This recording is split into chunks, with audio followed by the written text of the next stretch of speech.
Muchas gracias por la presentación. Buenos días o buenas tardes en función del lugar donde nos escuchéis. Bienvenidos al The Business School. Vamos a explicar el webinar de la tarde de hoy o del día de hoy, que tiene como título Nociones técnicas para la gestión de riesgos. Vamos a ver unas pequeñas pinceladas de las nociones más básicas del sector asegurador, pero que sin duda son fundamentales, ¿no?, para conocer el negocio. Un negocio que, si no estás familiarizado en el día a día, pues es complicado, pero realmente si en el momento empiezas a trabajar en él, te das cuenta de la simplicidad en muchos de los conceptos de este sector. El plan o la presentación de la tarde de hoy, del día de hoy, la he dividido en 6 grandes puntos. Introduciremos el sector asegurador y hablaremos de qué es el concepto de seguros. Hablaremos de lo que es o lo que tendría que tener el contrato de seguros, todo desde el punto de vista de las nociones técnicas, ¿no?, de lo más básico de nuestro sector. Hablaremos un poco del pricing o la tarificación, pricing en inglés, de la tarificación del seguro, tanto en seguros de vida como en seguros de no vida. Hablaremos un poco de los conceptos importantes, como es la parte de claims o siniestralidad. Y por último, bueno, el último punto así principal, hablaremos de los riesgos inherentes o la parte más técnica del sector asegurador. Finalmente, en el último punto, sintetizaremos cada una de las principales conclusiones. Estos 6 puntos nos van a llevar aproximadamente unos 45 o 50 minutos y luego, pues bueno, abriremos un turno de preguntas de unos 5 o 10 minutos. Este turno de preguntas sí que os recomiendo, y con experiencia de otros webinars, que no esperéis hasta el último momento en hacerlas. Yo os animo a que a lo largo del webinar vayáis lanzando cualquier duda que tengáis al respecto, y sí que yo al final lo que haré será irme al inicio del webinar e ir rastreando cada una de las preguntas. Como siempre, y lo cual siempre agradezco porque hay muchas preguntas, intentaré responder el mayor número, aunque desgraciadamente no siempre lo consigo porque, bueno, suele haber muchas. Insisto, si tenéis alguna duda, no esperéis al final hacerlas, ¿no? Cuando surjan, lanzarlas, porque ese es el mejor momento. Yo las responderé al final. Muy bien, pues vamos a empezar este fantástico webinar que hemos preparado. Básicamente, ahora lo veremos en una diapositiva más explícita, en un ejemplo, pero ¿cuál es el objetivo, ¿no?, de las entidades de seguros? ¿Cuál es el principal objetivo? ¿Por qué surgen las entidades de seguros? Su principal objetivo es escoger riesgos de nuestros clientes, ¿vale? Imaginaros que vosotros tenéis un coche y, bueno, queréis hacer un seguro del coche por si acaso tenéis un accidente, que la aseguradora no cubra los daños que habéis causado. Pues ahí implícitamente lo que estáis haciendo vosotros es transferir, pasar, darle, son todos sinónimos. Riesgo de ti como entidad física o jurídica, pueden ser también empresas, a una compañía, a un ente, a cambio de una prima. Es decir, tú transfieres el riesgo y pagas una pequeña prima por transferir ese riesgo. También puede ser no una prima como hemos visto de no vida, que es un seguro de auto, sino también un seguro de vida en caso de fallecimiento o en caso de incapacidad o en caso de enfermedades graves, pues la aseguradora te indemniza. Básicamente lo que estás es transfiriendo un riesgo.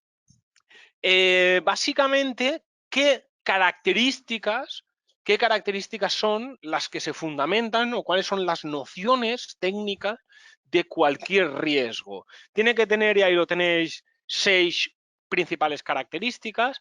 Ha de ser lógicamente incierto o aleatorio, es decir, que no tiene que estar la probabilidad en términos matemáticos tiene que estar entre 0 y 1, pero nunca puede ser 0 y nunca puede ser 1, porque 0 sería un suceso imposible y 1, probabilidad 1, es decir, 100%, sería un suceso seguro.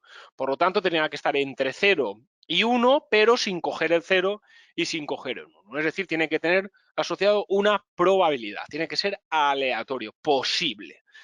Desde desde el punto de vista de la tercera característica, porque hemos explicado las dos primeras, tiene que ser concreto, es decir, tiene que recaer pues, sobre un coche, sobre una casa, sobre un edificio, sobre una persona.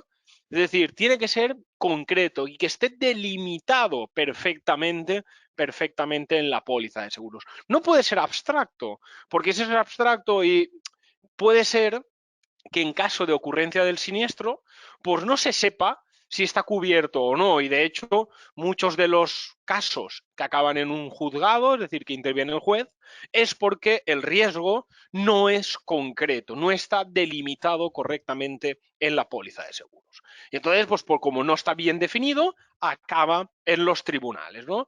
La entidad aseguradora no quiere pagar, el cliente piensa que puede percibir dicha cantidad y eso acaba en los tribunales. Es decir, tiene que ser concreto. Lícito. Lícito significa que tiene que ser regulado por ley, es decir, tiene que tener la ley del contrato de seguros, por ejemplo, en España, pero en todos los países rige una determinada ley. Hay que seguir la ley. Tiene que ser fortuito, no tiene que ser voluntario. Y ahí, últimamente, cada vez más, las compañías de seguros están haciendo una fuerte inversión en términos de evitar el fraude. Como bien sabéis, existen fraude, se hace un siniestro pues de manera intencionada y lo que se intenta es hacer un acto fraudulento a la compañía de seguros, pues para que indemnice pues una determinada cantidad de dinero.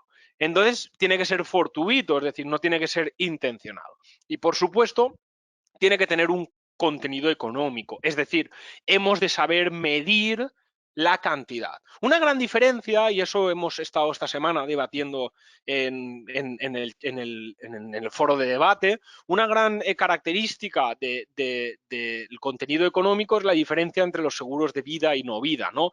Los seguros de vida, tú a priori, en caso de fallecimiento, tus herederos percibirán una determinada cantidad de dinero. Tú a priori ya sabes, en caso de que fallecer, qué cantidad percibirán los asegurados. Pero en los seguros de no vida es completamente distinto. Tú a priori no sabes qué cantidad vas a indemnizar. Por ejemplo, tú si haces un seguro de coches, tú primero puedes no tener un accidente, pero si tienes un accidente no sabes de qué naturaleza es. Por lo tanto, el contenido económico a priori depende mucho si es un seguro de vida y si es un seguro de no vida. En cualquier caso, tiene que ser cuantificable, medible en cualquier moneda, euros, dólares, en cualquier moneda. 6 características básicas que se fundamentan en las nociones técnicas del seguro, las nociones técnicas del riesgo. Aquí tenéis un pequeño ejemplo donde interviene ya otros conceptos como es una entidad reaseguradora, pero fijaros, imaginemos, ¿no?, que nosotros tenemos una industria química, tenemos una industria pues, de hacer químicos. Yo la verdad es que tengo poco conocimiento de la industria química, no me hagáis preguntas muy difíciles porque, bueno, lo básico e imprescindible. Tenemos una industria química pues que tiene riesgo de, por ejemplo, de incendio, tiene riesgo de contaminación, es decir, tiene una serie de riesgos. Entonces, claro, imaginaros que la industria química pues explota o se quema y la industria tiene que indemnizar a todos los edificios o a todas las industrias que hay cercanas a ella. Entonces, claro, sería imposible que, pues, por ejemplo, hacer frente a 1 millón de euros del siniestro. Entonces, ¿qué hace la compañía? ¿No? La industria química transfiere, como veis en una flecha, a una compañía de seguros, transfiere 1 millón de euros, 1 millón de dólares, que están dólares, de, por ejemplo, un incendio. En caso de incendio, la empresa, la compañía aseguradora, compañía de seguros, indemnizará hasta 1 millón de euros. ¿A cambio de qué? Y le paga pues 10.000 dólares, 10.000 euros de prima. Tras el pago de una prima, me aseguro que en caso de incendio, cubrir hasta 1 millón de dólares. Aquí luego hay otros juegos que es por la compañía de seguros, claro, 1 millón de dólares también es importante para ella. Entonces lo que hace es retiene 700.000 dólares y cede una pequeña parte, ¿no?, a otra compañía de seguros que se llama reaseguradora. ¿Por qué reasegura? Porque reasegura, es decir, acepta un seguro que ya está asegurado. Y así sucesivamente de la reaseguradora 1 a la 2 y puede existir muchísimos reaseguros. Pero el concepto fundamental que subyace esta idea es la transferencia directa del riesgo de una industria química, una empresa jurídica, a una compañía de seguros. Esto es tremendamente importante porque imaginaros que en caso de incendio, si no tiene asegurado esa cantidad de dinero, puede ser que la empresa química no tenga 1 millón de euros para indemnizar a los asegurados, ¿no? A los edificios que haya causado daños. Ahí tenéis la esencia fundamental de la gestión de los riesgos, de las nociones técnicas del seguro. Como hemos dicho, la parte del seguro tiene que estar regulada. No me voy a detener mucho porque esto es un concepto ya muy de España, pero sí que quiero que lo extrapoléis a cada uno de vuestros países. En vuestro país tendréis que tener una ley que regule la entidad aseguradora. En nuestro país tenemos el LOSEAR, que nosotros llamamos, la Ley de Ordenación, Supervisión y Solvencia de las Entidades Aseguradoras y Reaseguradoras. Eso es una ley en la cual todas las compañías han de seguir. Y luego tenemos un tercer organismo que se llama el Consorcio de Compensación de Seguros. Solo lo tienen muy pocos países y en España es muy arraigado ese concepto. Básicamente es un organismo que hace frente a los riesgos catastróficos, riesgo de incendio, por ejemplo, de un huracán, es decir, catástrofes naturales, las compañías de seguros no indemnizan. Entra el consorcio, es como una entidad aseguradora a nivel estatal. Pero insisto, es un caso particular muy de España, ¿vale? En lo cual esta entidad también asume riesgos. Aquellos, sobre todo los países latinoamericanos, estáis en muchos países, es curioso y estáis estudiando mucho este consorcio, ¿no? Porque, bueno, al final es una empresa como en base estatal que adquiere siniestros, o sea, adquiere riesgos. Por supuesto, también a cambio de una prima, claro. Continuamos. Vamos ya a la parte, el punto 2, que es la parte del contrato de seguro. Es decir, una vez ya he materializado el riesgo, sé que existe un riesgo, lo quiero transferir a una entidad aseguradora, entonces hay un acuerdo entre la entidad aseguradora y la entidad física, por ejemplo yo, o la entidad jurídica, por ejemplo mi empresa, ¿no? Entonces, ¿cómo se materializa o cuáles son las nociones que tienen que tener, las nociones técnicas que tiene que tener el contrato de seguro? Lo importante, lógicamente, es que sea consensual, es decir, que la entidad, es decir, el asegurado, es decir, yo, quiera hacer el seguro y, por supuesto, la entidad aseguradora también quiera asumir ese riesgo. Por lo tanto, tiene que ser consensual. Ambas partes tienen que estar de acuerdo. Tiene que ser, como muy bien hemos explicado, al haber ambas partes, tiene que ser bilateral. Asegurado, aseguradora, dos personas, una física o jurídica y la otra jurídica. Tiene que ser oneroso, es decir, está para ganar dinero. Las compañías de seguros, pues en general, luego en España, por ejemplo, hay mutualidades con otro tipo de características, pero en general las compañías, su principal fin es ganar dinero. Tiene que ser lo que es el producto tiene que ser oneroso, es decir, tiene que generar beneficio o pérdida, y si genera pérdida, pues hay que atarla, ¿no? Hay que atacarla. Que haya buena fe entre las partes. ¿Esto qué significa? Que ambas partes tienen que actuar de buena fe. Es un poco complicado explicar eso, pero tienen que actuar en unos principios. Por ejemplo, la entidad aseguradora no puede pedir unas primas excesivas por cualquier riesgo, sino que tiene que adaptarse un poco a la situación o a la realidad. Luego, los asegurados, por ejemplo, en mi caso, pues tenemos que actuar de buena fe, es decir, no tenemos que hacer un fraude o buscar un beneficio más allá de lo que es la transferencia de riesgos. Y por último, tiene que ser de adhesión voluntaria. Aquí no puede haber ningún organismo, ningún ente que obligue a asegurar en una determinada aseguradora. Y algunos de vosotros diréis, ya, pero para tener un coche necesito tener un seguro de autos, ¿no? Un seguro de coches, y eso es obligatorio ya. El Estado o el gobierno te exige que tú tengas un seguro de coches, pero no te dice en qué compañía lo tienes que asegurar. Tú ya de manera voluntaria ya te adherirás a una entidad aseguradora de manera voluntaria. Por lo tanto, tiene que ser de adhesión voluntaria. Nadie te puede obligar a hacerlo en una u otra determinada entidad aseguradora. Los elementos, ya hemos explicado algunos de ellos. El central es el asegurado, es decir, por ejemplo, yo quiero hacer una transferencia del riesgo y por lo tanto yo soy el asegurado. El tomador básicamente es el que paga el seguro. Por ejemplo, puedo ser yo el asegurado y que mi mujer pague la póliza. ¿Por qué? Porque la cuenta corriente del banco está a su nombre, pues ella sería la tomadora. Básicamente la tomadora o el tomador es la persona que paga y el asegurado es la persona a la que va el riesgo. Por ejemplo, en un seguro de vida, puedo ser yo el asegurado, es decir, en caso de que yo fallezca, pues mis hijos o mi mujer o mis herederos legales o quien yo establezca en la póliza serán los herederos, pero esa póliza la puede pagar mi mujer como tomadora. Y los beneficiarios pueden ser mis hijos. Es decir, no tiene por qué siempre asegurado, tomador y beneficiario ser la misma persona.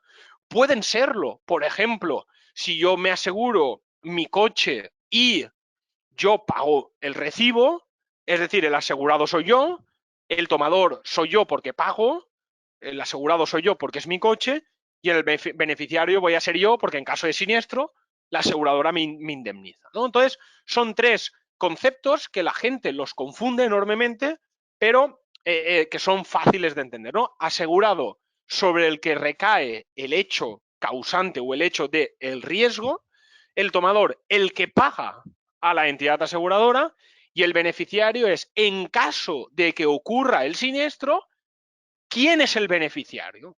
¿Vale? Por lo tanto, pueden ser las tres personas diferentes o las tres personas la misma persona.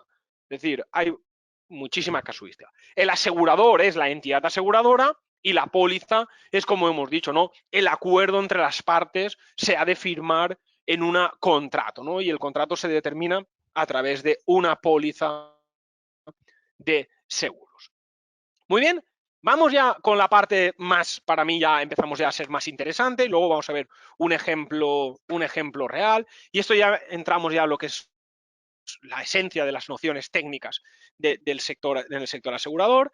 Vamos a cómo se tarifica, es decir, cómo se pone precio a los seguros, ¿no?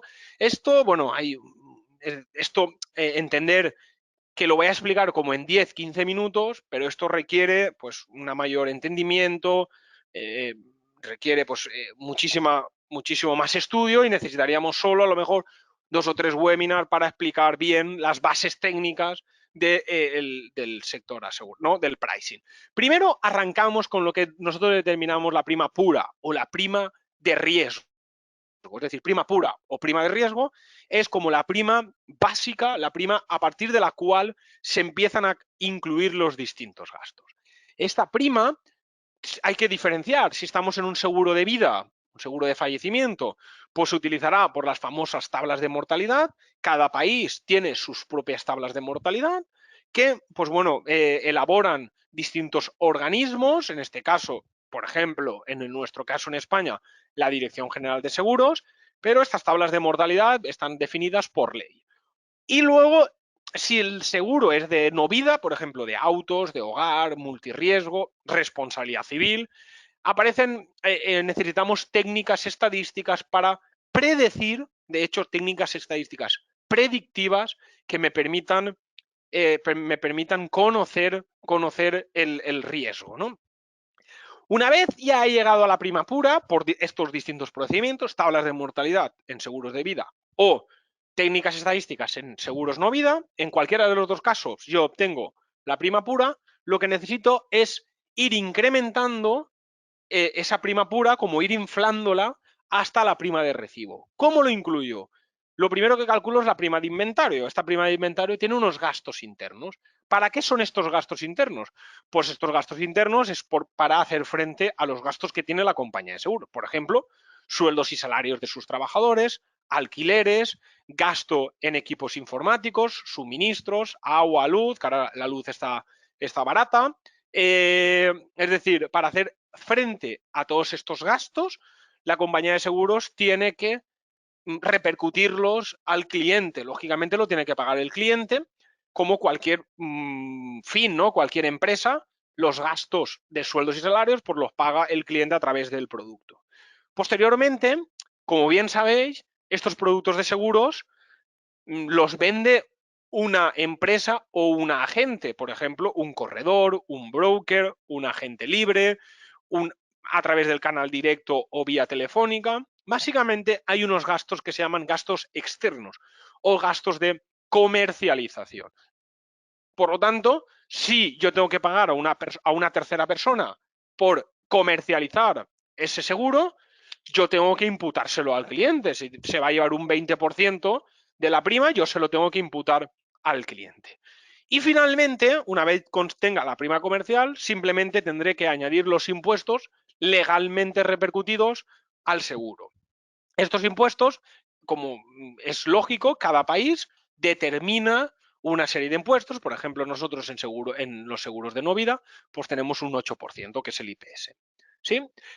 Bueno, y en cada país pues tendrá unos impuestos. Por ejemplo, en algunos países de Latinoamérica, lo hemos en algunos foros de debate, que yo he tenido la gran suerte de liderar, ¿no? o de gestionar en el máster, pues en algunos países latinoamericanos no hay impuestos. Es decir, la prima comercial y la prima de recibo es lo mismo, no hay impuestos. No, en España no, en España es distinto, pero puede ser que en algunos países sea lo mismo. Entonces partiremos de una prima pura e iremos poco a poco incrementándola hasta la prima de recibo, que es lo que el cliente paga de verdad.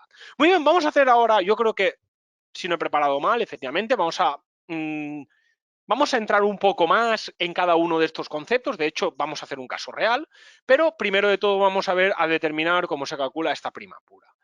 Desde el punto de vista de no vida, como he dicho, hay que utilizar técnicas estadísticas y, por ejemplo, en autos y hogar, pues se determinarán a través de los famosos General Linear Model, ¿no? Los famosos GLM.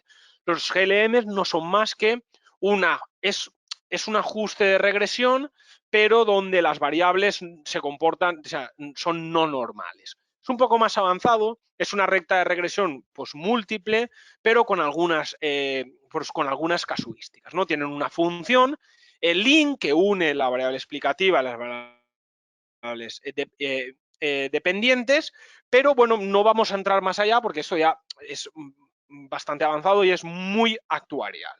Pero bueno, en términos generales, que para, por ejemplo, autos y hogar, sobre todo en no vida, pues se utilizan. Es verdad que ahora hay técnicas de machine learning y técnicas más avanzadas, pero en general se utilizan técnicas de GLM, que son técnicas de estadística de regresión múltiple. Si habéis tenido la oportunidad de estudiar economía o estadística, seguro que en alguna asignatura de estadística habéis tenido análisis de regresión simple o incluso múltiple. En este caso sería algo similar a esas técnicas. Y luego en la parte de vida, como hemos dicho, hay dos tipos de productos. Por un lado, los productos de vida riesgo, como hemos dicho, ¿no? Donde la principal garantía es el fallecimiento. Por ejemplo, en caso de que fallezcas, tus hijos percibirán $100.000, ¿no? Entonces, ¿cómo se calcula en un seguro de fallecimiento? En un seguro de vida riesgo, en un producto de vida riesgo, por la prima pura no es más que el capital, $100.000 que hemos dicho, por la probabilidad de que una persona de edad X no alcance la edad X más 1, que es la Q de X que estáis viendo ahí. Es decir, la prima pura se calculará como la probabilidad de fallecer, Q de X, por el capital en riesgo. $100.000, $150.000, $200.000. Lógicamente, a mayor capital en riesgo, mayor es la prima. De hecho, es lineal. Y luego están otro tipo de productos que son productos de ahorro, sobre todo, por ejemplo, a la jubilación, donde básicamente la prima es lo que tú aportas al fondo, ¿no? Si tú, por ejemplo, quieres invertir en los famosos unit link que se llaman, si tú quieres invertir en una cesta o en un fondo de inversión, pues tú puedes hacerlo a través, por ejemplo, de un unit link y la prima que tú pagarás pues será básicamente la aportación que tú vas a hacer a ese fondo. Vamos a nosotros a modo de ejemplo a determinar un estudio de los productos de vida riesgo. ¿Cómo sería lo que hemos visto anteriormente? ¿Cómo sería desde la prima pura hasta la prima de recibo en un producto de vida riesgo. Muy bien, vamos a ello.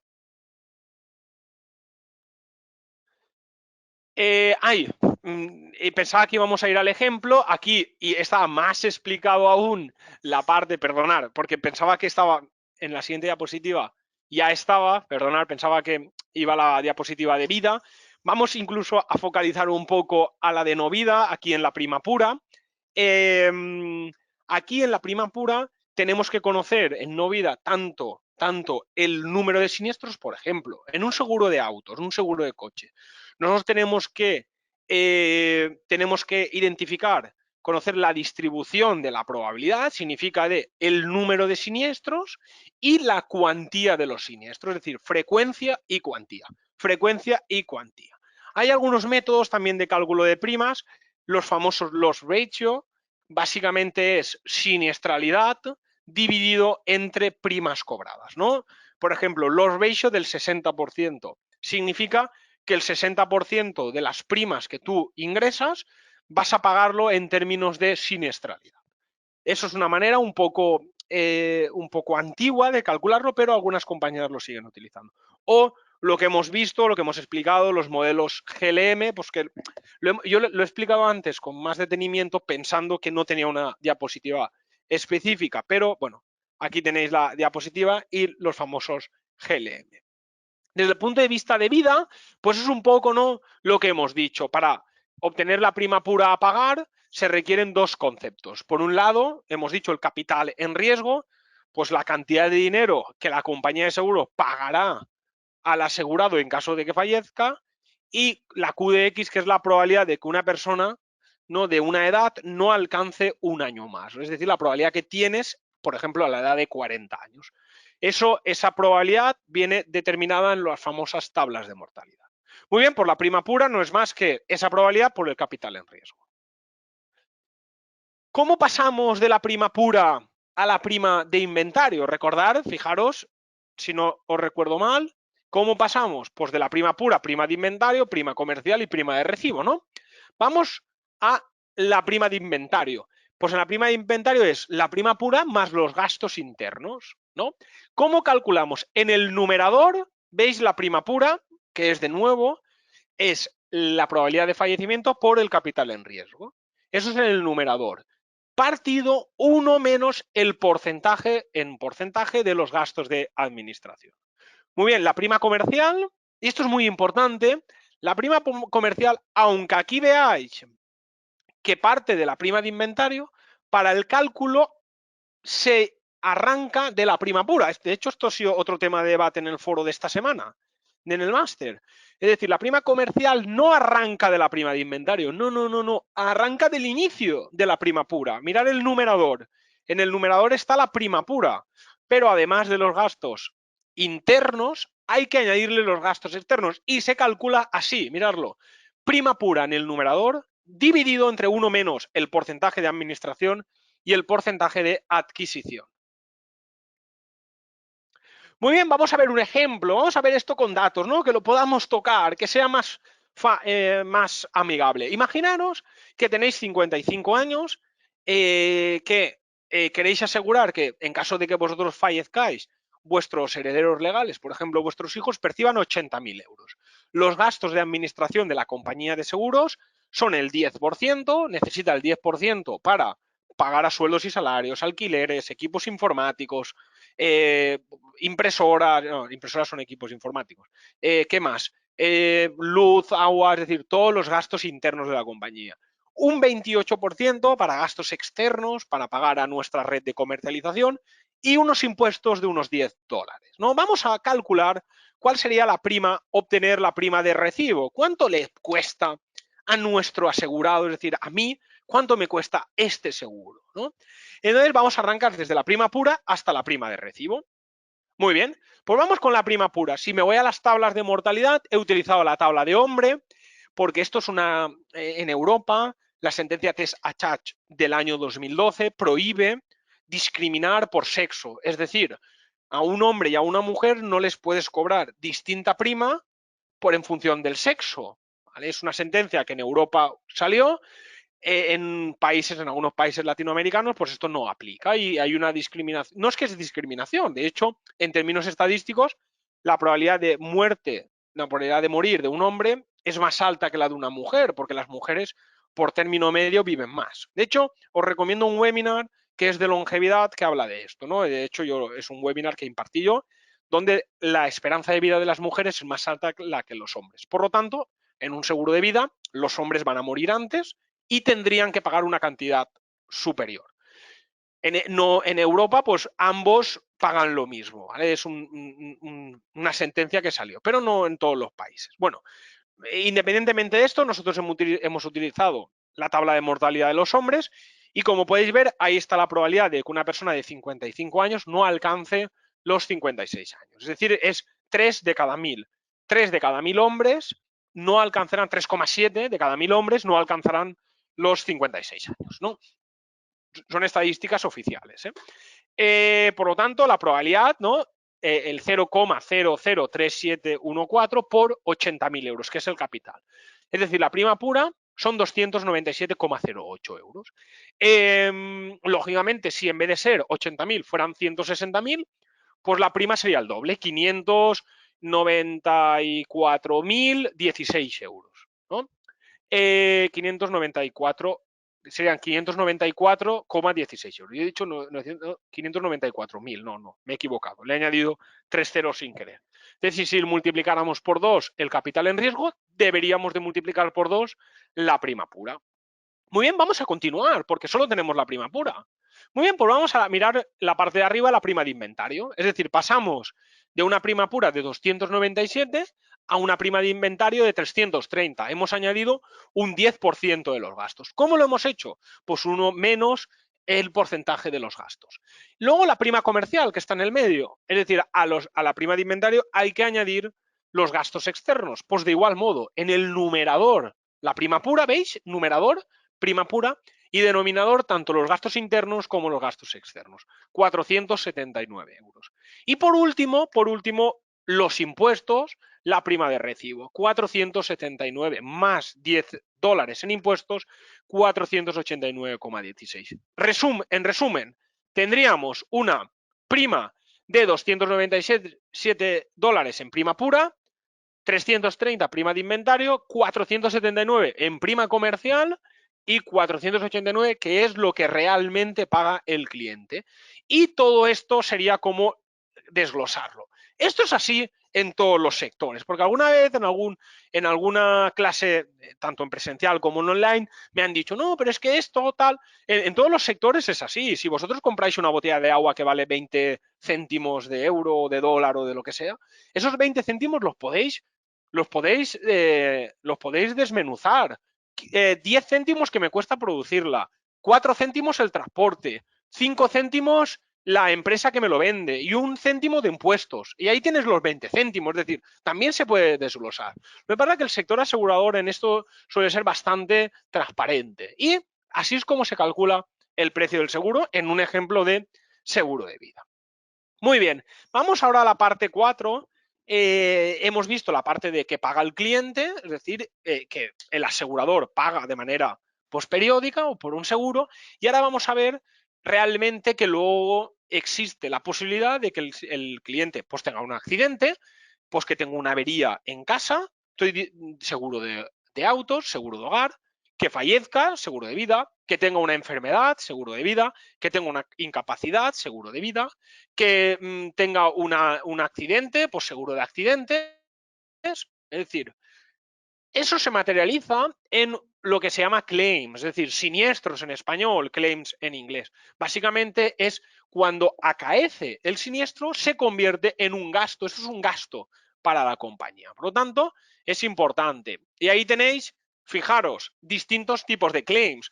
En los seguros de vida, pues por ejemplo, cuando fallece el asegurado, cuando tenga una enfermedad grave, es decir, en caso de algunas contingencias, en caso de que acaezcan algunas contingencias, pues la entidad aseguradora tendrá que indemnizar. Esto es muy importante. En los seguros de vida, la probabilidad de fallecer es muy baja, como habéis visto, 3 de cada 1000. Es muy baja. pero las cantidades que la entidad aseguradora paga son muy altas. En los seguros de no vida es algo distinto. La probabilidad de tener un accidente no es tan baja. Por ejemplo, no hace falta que sea un accidente mortal o un accidente grave. Vas conduciendo y de repente, a mí me ha pasado, desgraciadamente, estás sacando el coche en marcha atrás sin querer y le das al pilar y bueno, o rayas un lateral. Y pues a lo mejor te has comprado el coche nuevo. Os cuento un poco también mi experiencia. Yo no soy el mejor conduciendo, pero bueno, y esto a mí me pasó. Tenía el coche bastante nuevo y tal, y marcha atrás, me levanté, me acababa de levantar y al dar marcha atrás rayé el coche, ¿no? Pues bueno, llamé a la aseguradora, mirar tal, he tenido un mal día y he rayado el coche. Y la aseguradora, pues bueno, el tipo de seguro que yo tenía me lo cubría.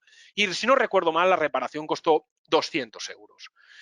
No era una cantidad muy elevada, 200 euros. En cambio, en una póliza de vida, si tú falleces, pues a lo mejor, como habéis visto en el ejemplo, son 80.000 dólares, 80.000 euros, ¿no? Es decir, en los seguros de vida la cuantía es elevada y la frecuencia en que ocurren los hechos es muy baja, y en los seguros de no vida la frecuencia es mucho más alta. No es que sea habitual tener un accidente de circulación, pero es mucho más habitual tener un accidente o una fuga de agua en casa que morir o tener una grave enfermedad. Yo creo que todo el mundo me está entendiendo. En resumen, en los seguros de vida, probabilidad de que ocurra el siniestro muy baja, cuantía muy alta. En los seguros de no vida, probabilidad de que tener un siniestro suele ser más alta o relativamente alta y de cuantía más baja. Es verdad que existen accidentes, que hay muertes, pero no es habitual que cuando haya un accidente de circulación haya, desgraciadamente, un muerto o varios muertos, ¿no? No es lo habitual.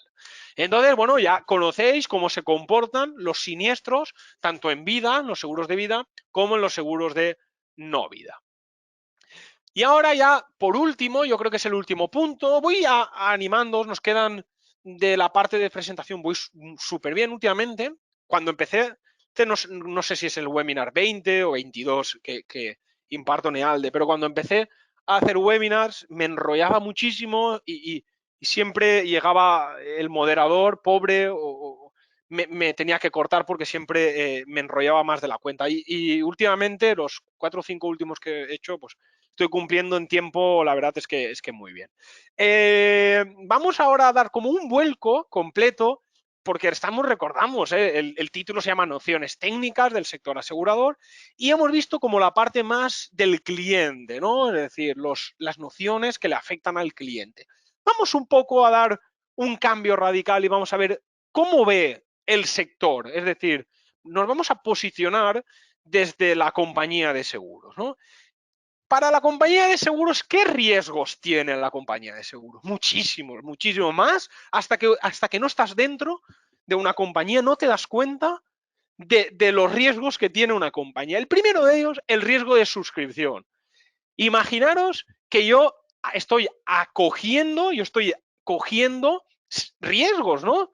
Un riesgo de una persona, de otra persona, de una empresa, de una persona, de una empresa, ¿sí?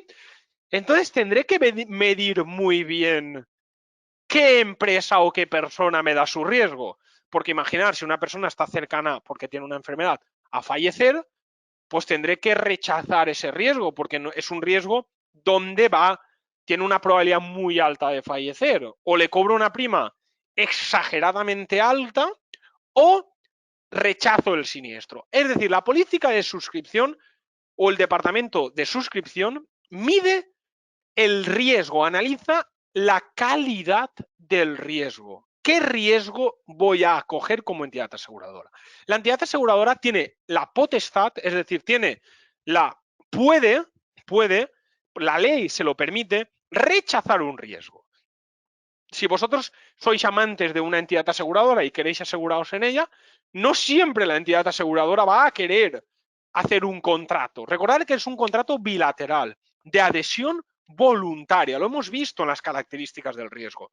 Es decir, la entidad aseguradora puede no aceptar tu riesgo. Es voluntario, adhesión voluntaria por ambas partes.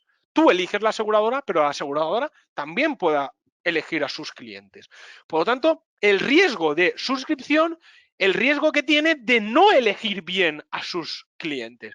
Si tú eliges clientes malos, entre comillas, malos en términos de claims, en términos de siniestros, si tú eliges los clientes malos, lo que va a pasar es que vas a tener más claims, más siniestros de los esperados y por lo tanto vas a incurrir en pérdidas. En ese sentido, la política de suscripción, el riesgo de suscripción es fundamental. Es un riesgo inherente al sector asegurador. Recordar que estamos viendo la fotografía desde el punto de vista de la entidad aseguradora. También existen un montón de riesgos de mercado y desgraciadamente cada vez más, sobre todo con la situación actual, por ejemplo, hace 4 días teníamos la pandemia, ahora desgraciadamente pues tenemos una situación bélica y bueno, y el día de mañana no sé si serán extraterrestres, no lo sé, pero seguro que tendremos riesgos nuevos en el sector asegurador. Un sector muy volátil, no el asegurador, no, cualquier sector en los últimos 2-3 años si te duermes, si te vas a la cama y te levantas con una noticia nueva, ¿no? Entonces, por ejemplo, riesgos que tienen efectos en las entidades aseguradoras, riesgos de tipos de interés. Por ejemplo, ahora tenemos tipos de interés negativos. Pueden subir los tipos de interés. En los seguros de vida, esto es un poco más avanzado, pero si suben los tipos de interés, el valor actual de los seguros de vida baja. Si bajan los tipos de interés, el valor actual de cualquier renta sube. Es decir, hay un efecto inverso en el valor, por ejemplo, actual de una renta. Si suben los tipos de interés, pues te va a permitir comprar activos de mayor inversión. Le puedes dar a tus clientes más rentabilidad. Si bajan los tipos de interés, pues tu inversión en renta fija, pues vale menos, o sea, vale más.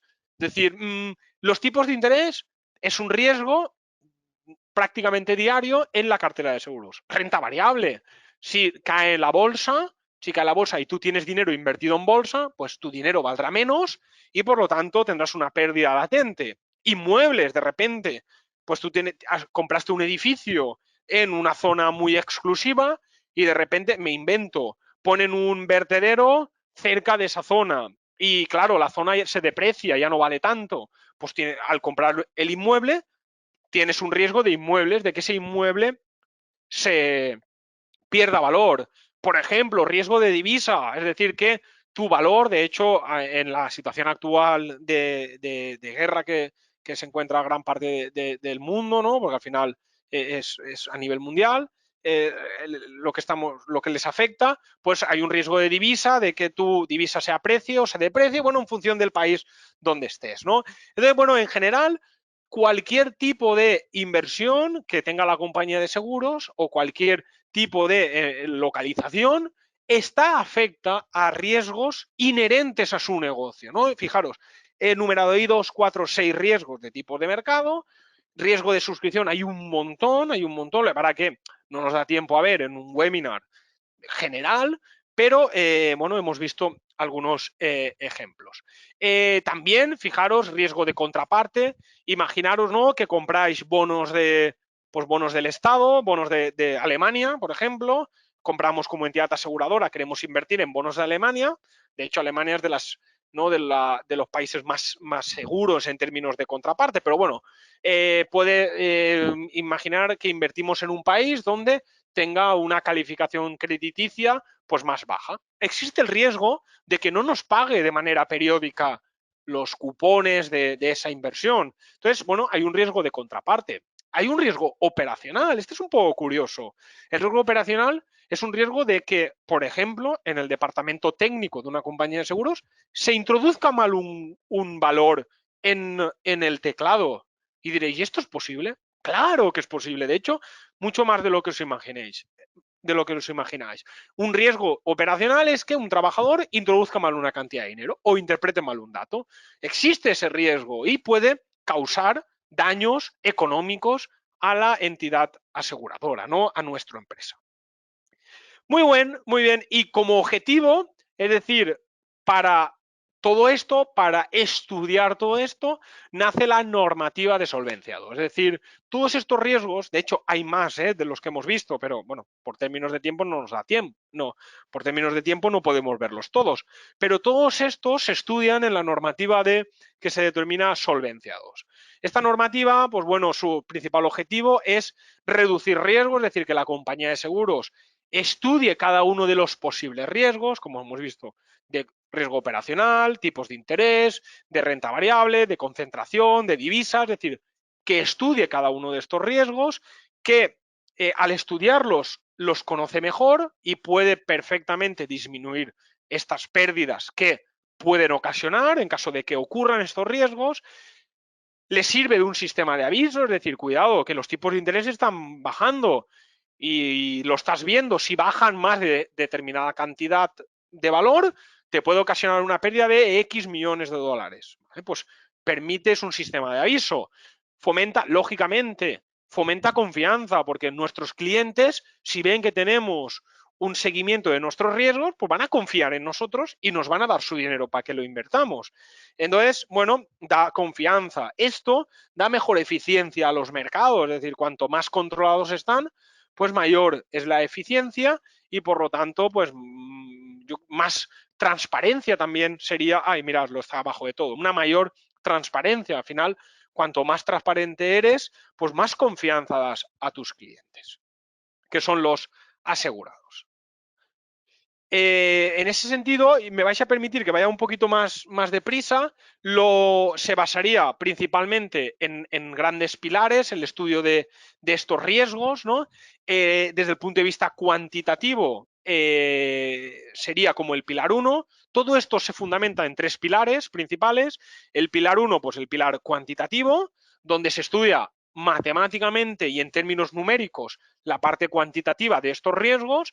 El pilar 2, desde el punto de vista cualitativo, es decir, bien documentado, todo tiene que tener un procedimiento metodológico bien escrito, todo bien argumentado internamente. Y el pilar 3 es el pilar de la disciplina, es decir, una vez lo he calculado en el pilar 1 en términos cuantitativos, lo he documentado en el pilar 2 en términos cualitativos de redacción, ¿cómo lo transmito al mercado? Pilar 3, es decir, la disciplina de mercado. ¿Cómo transfiero, es decir, cómo transmito todo lo que he hecho? Pues a través del pilar 3, con una serie de informes, yo explico todo lo que yo he hecho.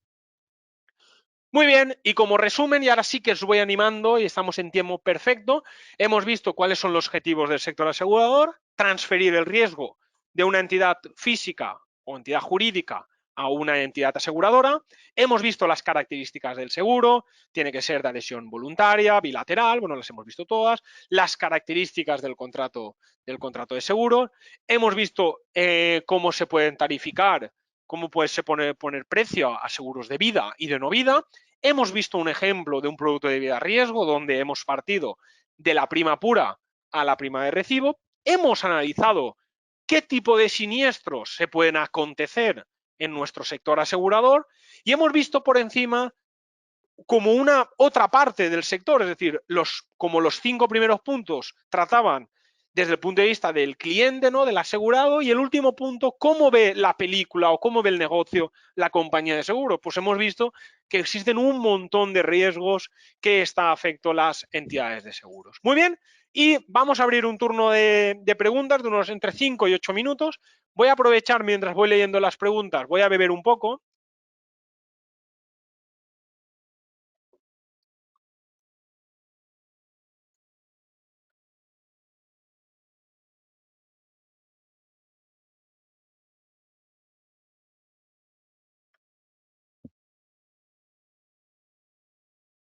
A ver.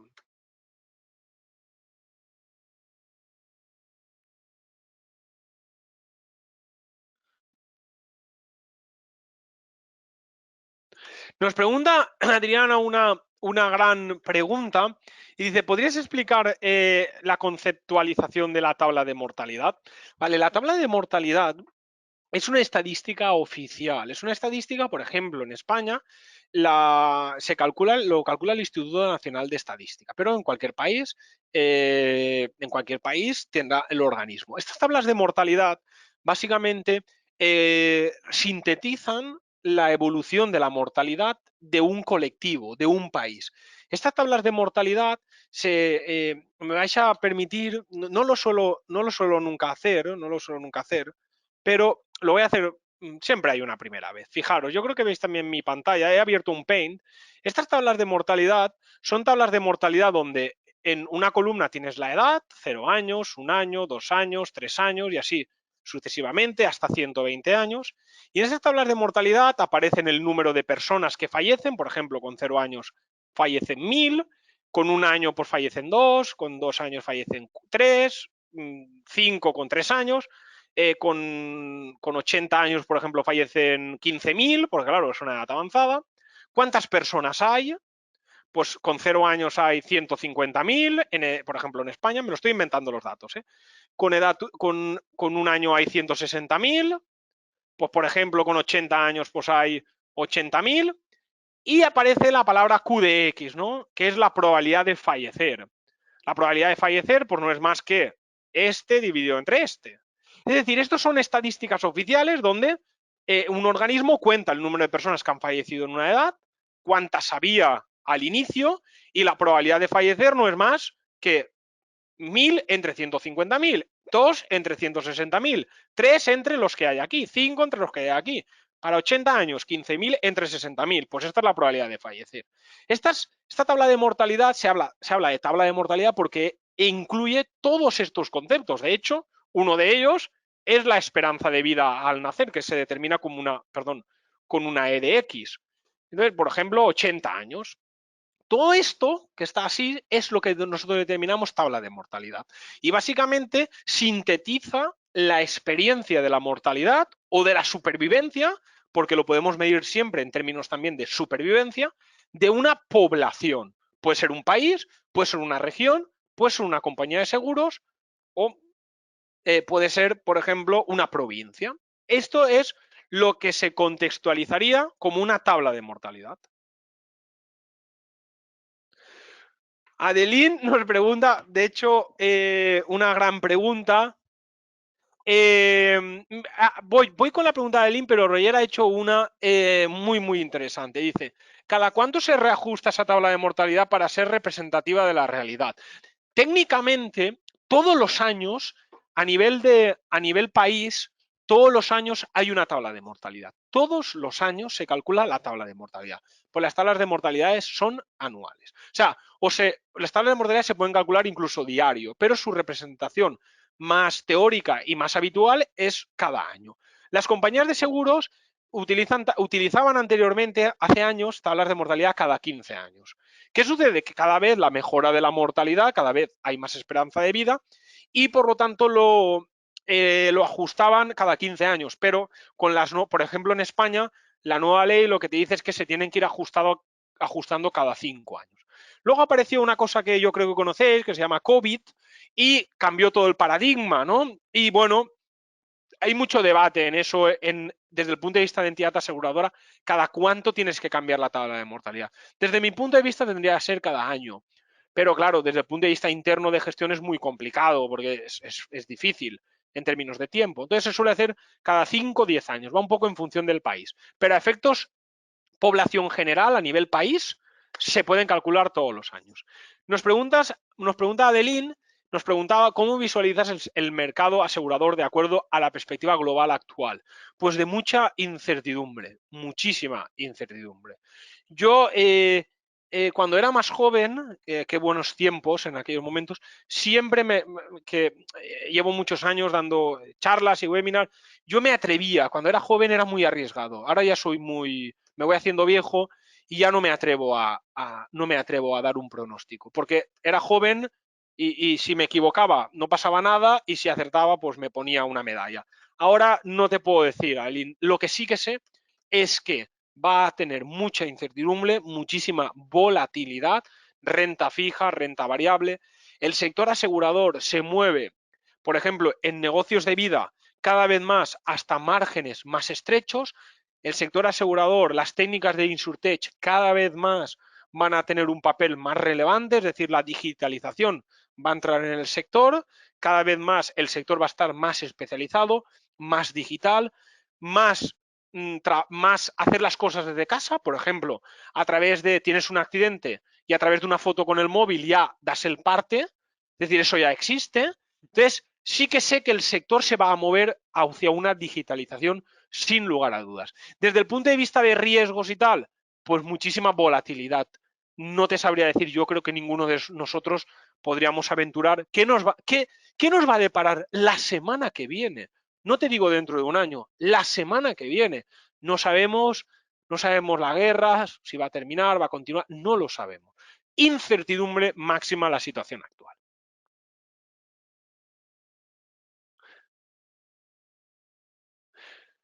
Nos pregunta Cristian, ¿qué pasa con las aseguradoras cuando las pólizas se revalorizan o se endosan? Primero, endosan, el concepto de endosar entiendo que te refieres a que se reasegura el concepto. El cliente no sabe que su riesgo ha sido reasegurado. Esto forma parte de la ley y el cliente no tiene por qué saber que su riesgo ha sido reasegurado. Al cliente lo único que le interesa es saber que en caso de que ocurra un siniestro, perciba la cantidad. Eso, el resto le da igual y entran en términos de ley. Y luego se revalorizan ahora, sobre todo a nivel mundial, existe la inflación. En países latinoamericanos, la inflación la han tenido hasta los últimos años. En Europa ahora la inflación se está acrecentando, sobre todo con todo el tema de materias primas. Entonces es bastante habitual, y más ahora, que los capitales se revaloricen, porque claro, no vale lo mismo la pieza del coche este año que el año pasado. Ya este año vale 8% más. Entonces es habitual, ¿no? Es decir, que se revalorice cualquier riesgo. Dice Gabriel, ¿cuál es el costo aproximado de reasegurar un riesgo para una compañía de seguros? Depende del tipo de riesgo, pero lo que sí que sé es que la entidad que asume el riesgo, la entidad principal que lo asume, suele ser la entidad que más dinero gana. Cuando ese riesgo lo reasegura, lo suele reasegurar a un precio inferior que le ha pagado el cliente. Depende de la compañía de seguros, pero eso es la tónica habitual. Y voy a buscar la última pregunta porque estamos ya prácticamente en fuera de tiempo. Nos dice Carla, te agradezco los comentarios de felicitación, nos pregunta, ¿nos podrías hablar un poco más sobre el loss ratio y cómo se calcula para el ramo de no vida, de daños? Simplemente, Carla, en el numerador tendrías en cuenta los siniestros en euros, por ejemplo, 1.000.000 de euros me he gastado pagando a mis asegurados, y eso en el numerador siniestros, denominador primas que he cobrado. Es una división, numerador siniestros en cuantía, denominador prima en cuantía. Y así tienes tu loss ratio. Básicamente te da el porcentaje de prima que tú pagas en siniestros. ¿Vale? Bueno, y la verdad es que he respondido bastantes preguntas. Siento mucho porque sé que me han quedado algunas y siempre me sabe mal y os pido disculpas. Os agradezco enormemente porque cuando estaba leyendo las preguntas he leído vuestras opiniones acerca del webinar, os lo agradezco enormemente. Vamos, para mí es un verdadero placer estar con vosotros y además que intentar que sea bastante dinámico este webinar. Y bueno, por mi parte, poco más. Agradeceros enormemente vuestra participación, esta hora que me habéis dedicado. Espero que os haya sido fructífera, es decir, aquellos que teníais conocimientos del sector, pues que hayáis ampliado vuestros conocimientos con nuevos conceptos, seguro que algo hemos aprendido, y para aquellos que no teníais tanto conocimiento del sector, seguro que ya conocéis y ya tenéis una idea más amplia de lo que es el sector asegurador. Bueno, y por mi parte, poca cosa más. De nuevo, agradeceros de nuevo vuestra participación y desde aquí os mando un fuerte abrazo y cuidaros mucho. Os veo en el próximo webinar a todos. Un saludo.